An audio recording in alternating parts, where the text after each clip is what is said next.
পরিবারে এমন একটা ব্যক্তি ঈশ্বর দাঁড় করায় যে ব্যক্তি একটু আত্মিক জিনিসটা বেশি বোঝে, যে ব্যক্তি প্রার্থনা জিনিসটা একটু বেশি বোঝে, যে ব্যক্তি ঈশ্বরের বিষয়টা বেশি বোঝে, এমন ব্যক্তিকে নিজের পরিবারের পর বোঝ ওঠাতে হবে।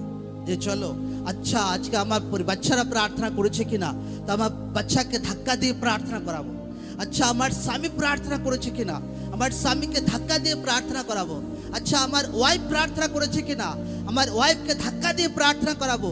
যে পরিবারে এমন গার্জেন যারা আত্মিকভাবে গার্জেন আছে, তাদেরকে এরপর থেকে বোঝ ওঠাতে হবে একদম, বহুত একদম। এবং পরিবারে এমন কোনো ব্যক্তি, যদি ঈশ্বর আপনাকে আত্মাতে একটু ম্যাচিওর বানিয়েছে, আপনাকে এরপর ঢিলা ঢালা দেওয়া হবে না। কারণ আপনি ঢিলা দেবেন তো আপনার বাকি পরিবার পুরো ঢিলা হয়ে যাবে। হর দিন আপনাকে তাদের পেছনে লাগতে হবে, যতদিন না তারা ম্যাচিওর না হচ্ছে একদম। বাচ্চাদের পেছনে, হাজব্যান্ডের পেছনে, ওয়াইফের পেছনে